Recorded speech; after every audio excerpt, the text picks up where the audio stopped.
Hello and welcome to the Deception Tips podcast, where you will learn amazing cues to detect deceit that will help you read people like never before. I'm your host, Spencer Kaufman. Let's get started. Hello and welcome to episode 67 of the Deception Tips podcast. Thanks for listening, and I really hope that you are taking advantage of everything we have to offer and that you are practicing each of these deception tips and noticing them on yourself. Last time, we spoke of a behavior that is in the breathing realm. So when liars tell lies, they have to do two things. Number one is they have to move their lips. Number two is they have to breathe.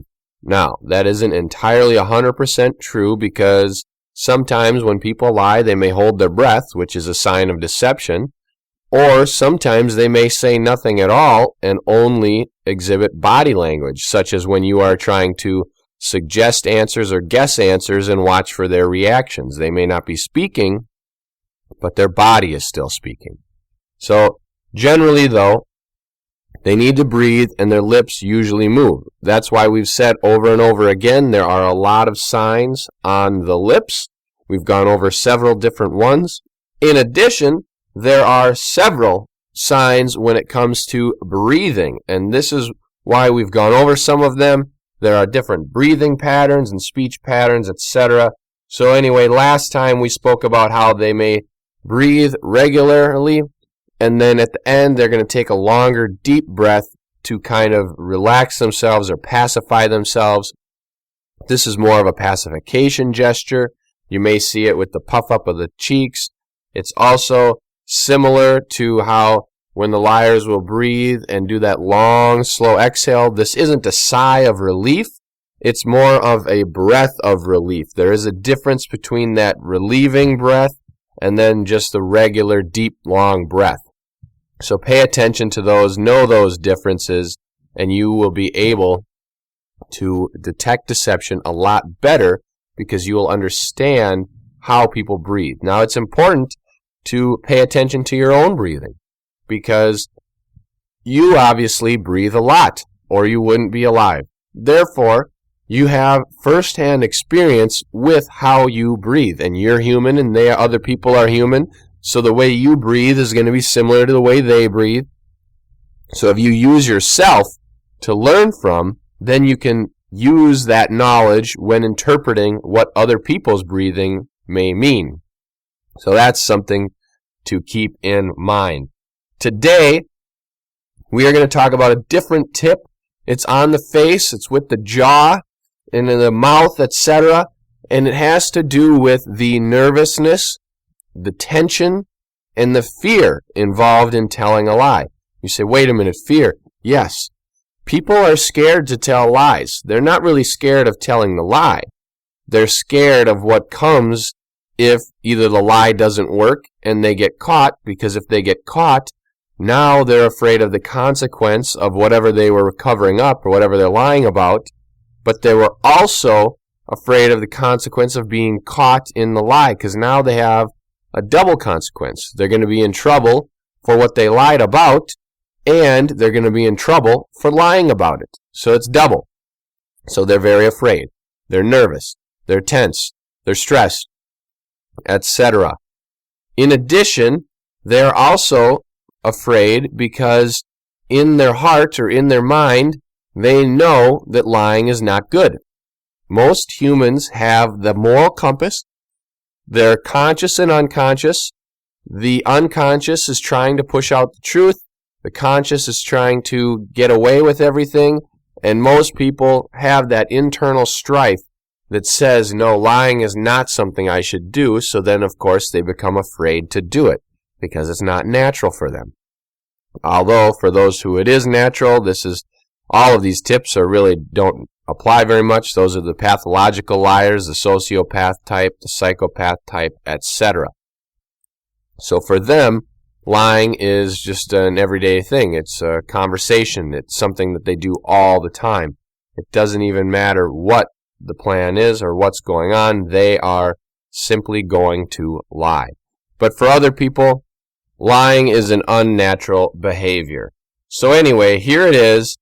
The deception tip of today, deception tip 67. A liar's jaw may often tremble or slightly tremor when they are struggling to keep up with their lie. Here it is again, deception tip number 67. A liar's jaw may often tremble or slightly tremor when they are struggling to keep up with their lie. There are a few different points here. Their jaw, so you're watching their jaw. Now this is the bottom half of their mouth, and you say, well, duh, it is. Okay, I say that because it's the jaw, not the chin. Obviously, the chin and the jaw are put together, but this is different, and it's not only the lip. The lip may quiver, yes. We're talking about the entire jaw. So you can watch both. This is kind of a bonus tip. It's a 2-for-1 today. 2-for-1 special. Anyway, it may tremble. So trembling is kind of like teeth may be chattering. And they're not really going to chatter, but it's like when you're cold and your teeth are chattering. That's how their jaw will be moving, but their teeth aren't going to be chattering. Slightly tremoring means it may quiver or shake a little bit. It may be tense. You may see it in the muscles that connect the jawbone to the skull at the sides by their ears. This happens when they are struggling to keep up with their lie. Now, that means it's when they're being questioned, when they're being pushed. Now, not questioned as in ask a question. It's when their story is being challenged type of a question. Like, are you sure? Or did you really do that? It's when they're being confronted. Most people do not like confrontation. They don't enjoy it. It's awkward. It's stressful for them. So this happens when they're telling a lie. They're already stressed and tense.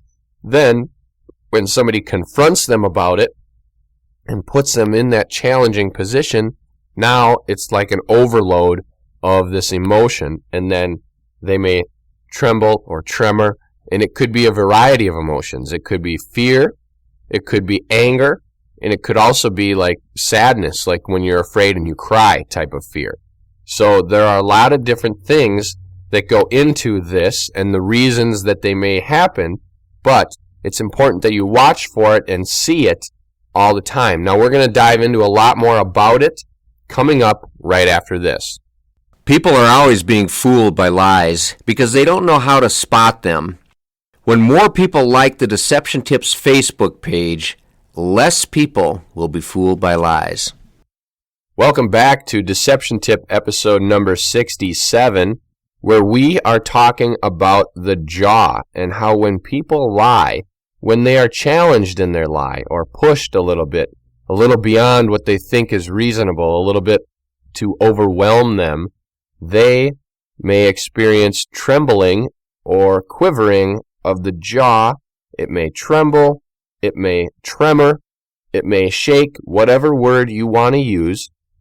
Their jaw may exhibit that behavior due to a variety of emotions that they may be going through when they are challenged. So this is important to note.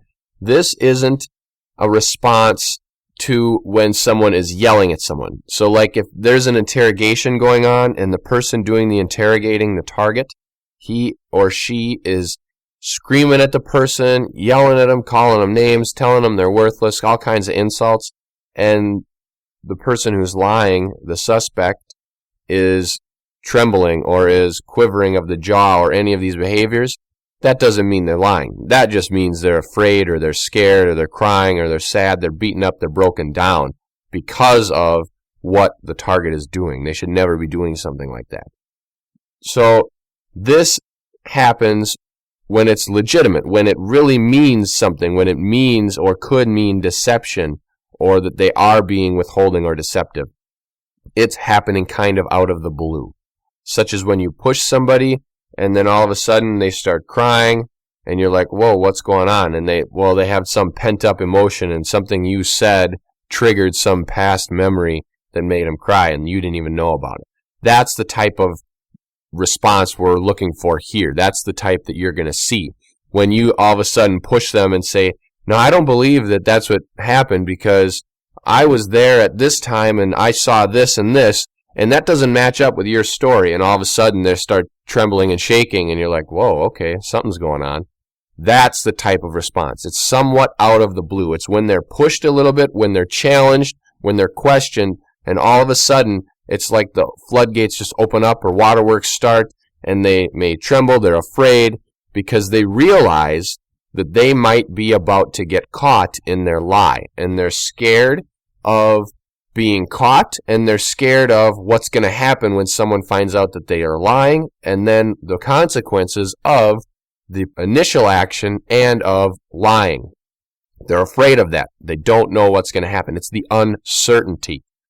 Uncertainty is a killer. When people don't know, that is the most powerful tool that you can use to get them to do something or to say something. When they're not sure of what's going to happen, people are afraid. They want to know. They want to be comfortable in that. They want that security. If you take away that security, now you take away a lot more than just that. You're taking away a mindset, a feeling of comfort, of at-homeness. They're going to be uncertain, then they're going to be afraid, they're going to be stressed, they're going to be tense, etc. Therefore, that is a powerful tool you can use. People like that security.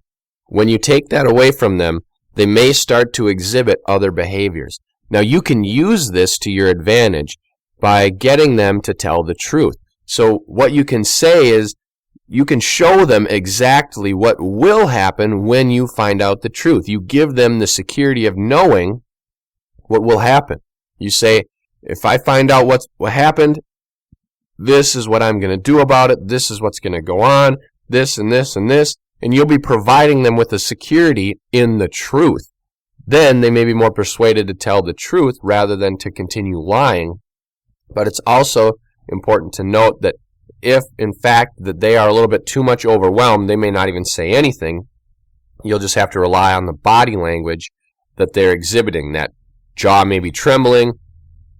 They may be getting even further down. They may start crying. They may shake. They may break down entirely. But keep in mind that you need to be aware that this could also happen falsely.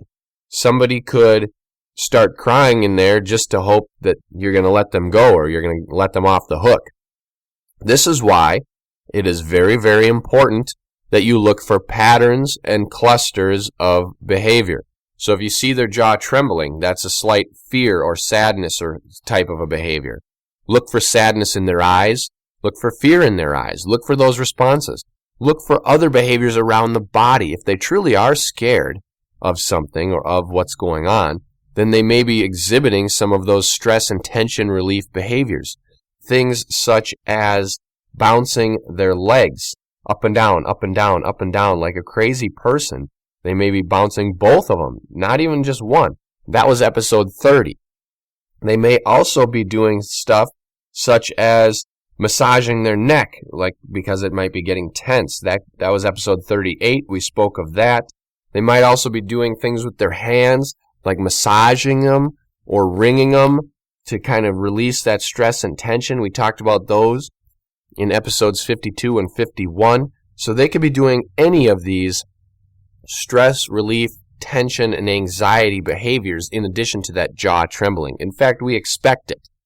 When they are truly afraid or scared because you're challenging them, they're going to be exhibiting other behaviors. They may also be doing things like comfort gestures to try to make themselves more comfortable in that situation.